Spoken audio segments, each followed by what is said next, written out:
As someone who has lived in Southern California their entire life, whether I've known it or not, I have felt the effects of specific heat. The ocean is one of the greatest regulators of our climate, and it is thanks to our close proximity that we here on the coast experience warmer winters and cooler summers than those further inland. And so I thought, how might I replicate this here at home to further not only my understanding of the subject, but the greater world around me?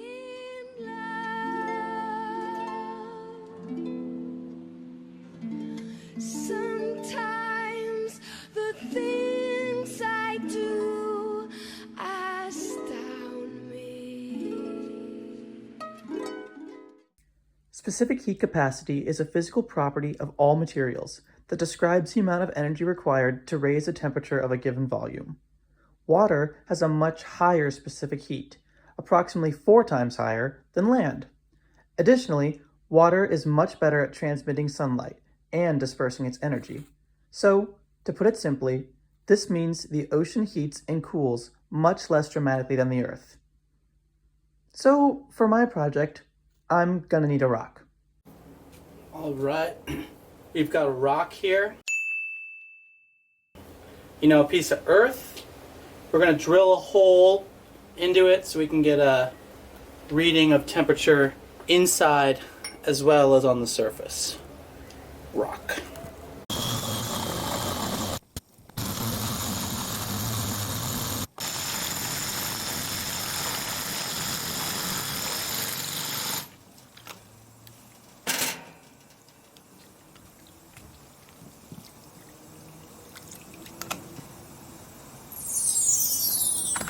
All right. Let's take a look. Is this a significant enough hole to make any sort of difference? I don't know. Well, I don't know if anybody would drill a hole in a rock at all. Now that I have my rock all ready, it's time to get some measurements. And some water. My scale came in the mail, so I can finally weigh this rock.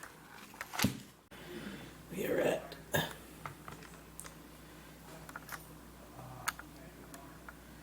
245.7 grams.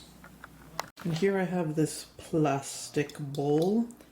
I'm choosing plastic because it is a insulator, so it should resist the transfer of heat from the sun and the water. Hopefully throw off my recording my data as little as possible.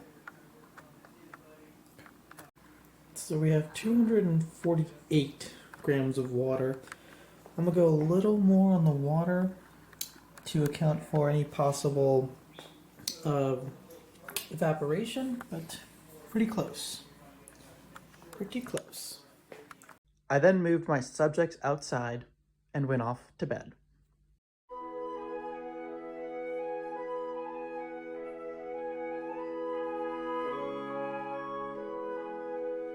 I had just discovered I need one of these square batteries for my thermometer. Oh my gosh. Oh my gosh. Do you see what that is? On the floor? That's crazy. Wow. There's hair on it. What is it? 9 volt.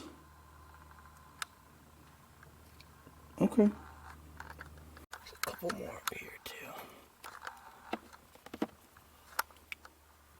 Just in case. In fact, this is my parents' room. I'm just gonna put this back. I'm gonna put that back there. Alright. 9 o'clock. Looks like we got some guests in our water. But time to take our first temperature measurements. I proceeded to measure the water. Now time to test the rock. We're in the sun a little bit, so... And then I measured the rock, before heading inside, returning to my experiment every hour. Alright, it's about 11 o'clock. Sunny. no clouds. So our project is right in the sun at about 24 degrees Celsius inside the water. I'll see if I can scan it, get a different temperature. Looks like we're pretty leveled out, but I'll still keep these separate. And as for our rock, let's see. Oh, look at that. 36.2. Move around different spots. See if we can get a good average. Wow, look at that, 38. So even on the rock itself, we're getting a lot of variation. Already we can see bowl of water staying a lot cooler than the rock. Interesting, interesting. Wonder what that means. And in case you're wondering, our little spider friend we did save him, or her, out of the bowl, thankfully. So I need you to get off my measuring device, but thankfully they're all right. Fly's not so lucky though. All right. It's about 6 p.m. The sun has set, and we're measuring again. So I may have missed 5 p.m., but it's okay. Things are looking good. All right, it is officially 9 p.m. This marks 12 hours since our experiment started. Oh my gosh, okay. 12 hours since our experiment started. Just gotta take these temperatures and then we're done. I'm calling it at 12 hours. I hope that's enough. But yeah, let's do it. All right, up goes the bowl of water into the Staghorn Fern, but it goes all over the floor. Okay. And this is a pretty sweet rock with a hole in it now, so I think we're gonna keep that. All right, we'll put this just in this plant. Cool. And now, data in hand, it was time to do some calculations. Looking at our data, there is a pretty clear trend here.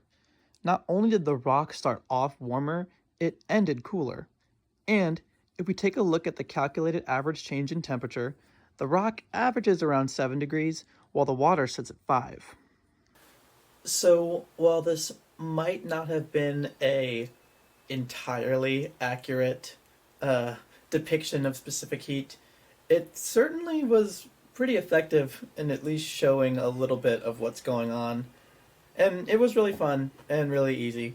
So hopefully it was good at demonstrating that. All right, thanks.